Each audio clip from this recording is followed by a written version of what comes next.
Hello and welcome to Belmont Sounds, Belmont Vision's audio podcast. Today I'm joined by Anna Jackson in our series of successful alumni at Belmont. Welcome! Hello! Successful is very kind of you to say. Thank you. Thank you. Of course. Okay, in traditional Belmont fashion, first I'm going to need you to hit me with a name, major, hometown. Yes, my name's Anna Jackson. I was a publishing major when I was here at Belmont. I graduated as class of 2022, and I'm from Round Rock, Texas, just outside of Austin. But I live in DC these days, which is pretty fun. Okay, first, the publishing of it all. What did you do with the major, with extracurriculars, things like that?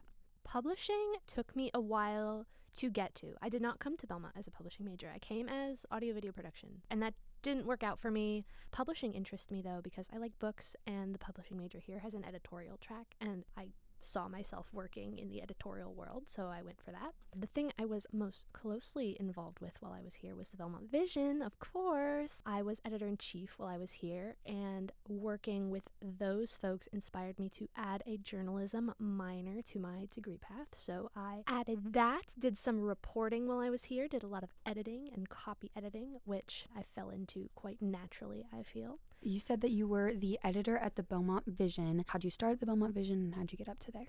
I came to the Belmont Vision with no expectations to really do anything. I was kind of interested in the copy editing roles that were being offered because I wanted to build those muscles. And much to my surprise, I was asked to step into the editor role, which really scared me. I was not sure it was something I could take on, but I took a chance and I'm really glad I did. It was one of the best, most formative experiences I've had here, and it put me directly on the path to the job I have now. How'd you get good at copy editing? In AP style, it's like so hard. No, it's hard. You take a lot of quizzes.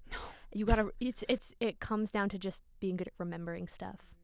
And there's so many rules that even today, like, things will slip my mind, and another copy editor that I work with will be like, "Oh, we gotta get this too," and I'm like, "Oh, thank you." What was some of the things that you did after graduating that you feel like got you to the position that you're at now? Post-grad was a really important time for me because it was kind of fast-paced and kind of set me up really quickly for what I do now. While I was in school, this would have been the tail end of my senior year, I applied to the Dow Jones News Fund internship program, which is a national program that recruits students and early career professionals to trainings, to workshops.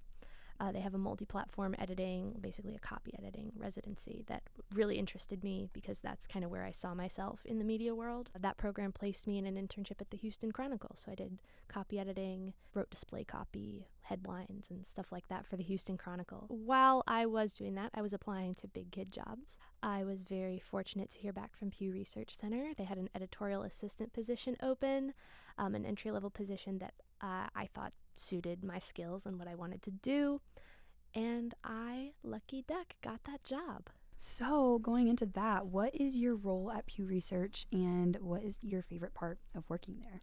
Yeah, I'm an editorial assistant at Pew Research Center. I've been there almost 2 years. I do a lot of what I did at the Vision, just on different topics. I do copy editing. I do fact-checking, which at the center we call it number checking. It's a very rigorous process of checking data and facts to make sure all the content that we put out is correct and accurate. And I put together the weekly newsletter usually, which is one of my favorite things to do. And I write a little bit too. Yes. I have a couple bylines at pewresearchcenter.org, which I'm very proud of. What are some of the things you've had bylines about? I do a lot of data roundups of stuff that we've already surveyed on. I wrote about how important Americans feel that spending time with their family is. And one of my more recent ones is I did an analysis of the ages of presidents and vice presidents through history and looked at the age gaps between them. So that was a pretty fun one to do based on external data. What is your favorite person or place that cited Pew Research?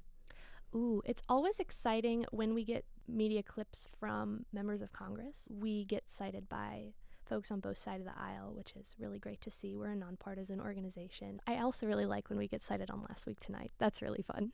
That's so fun. So kind of going into what Pew Research is, can you kind of talk about the surveys you guys do? Usually our surveys are based on a representative sample of the full American public. Sometimes we go into certain demographic groups. The folks who work in methodology that I know are very smart people and make sure that the survey results that we bring back reflect at the right proportions the opinions of the American public.